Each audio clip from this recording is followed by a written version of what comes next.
Dans un monde rempli de défis, la vraie force ne vient pas seulement de nos muscles ou de nos diplômes. Elle vient de l'intérieur, de cette lumière spirituelle qui nous pousse à avancer, même quand tout semble sombre.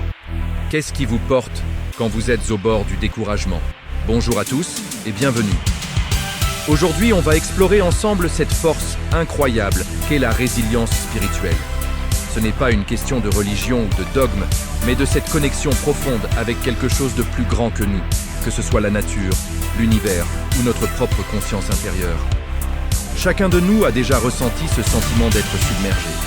Un échec, une perte, une déception. La vie nous met à l'épreuve. Dans ces moments, notre réflexe est souvent de chercher des solutions extérieures. On veut un plan, une réponse, une solution miracle.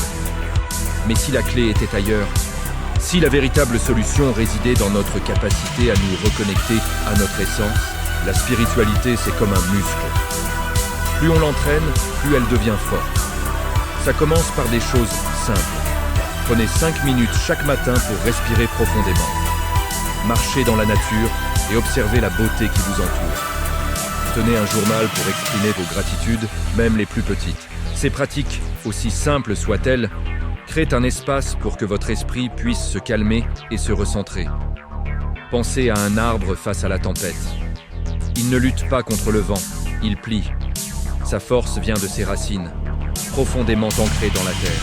Votre spiritualité, ce sont vos racines. Elles vous ancrent, vous nourrissent et vous permettent de rester debout, même quand le vent souffle fort. Se connecter spirituellement, c'est aussi se connecter aux autres. Partagez vos doutes, vos peurs, mais aussi vos espoirs.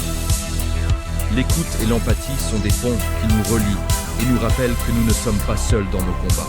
Chaque histoire partagée est une lumière de plus dans l'obscurité.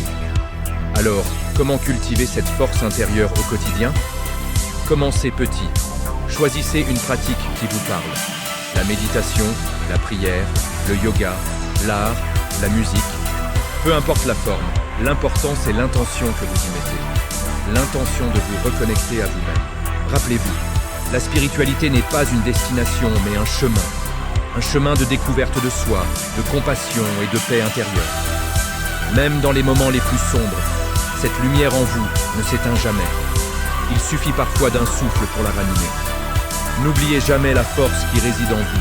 Elle est votre ancre, votre boussole, votre plus grand trésor. Prenez-en soin. Merci d'avoir partagé ce moment avec moi. Si ce message résonne en vous, n'hésitez pas à liker, à partager et à vous abonner pour ne rien manquer de nos prochaines explorations. À très bientôt.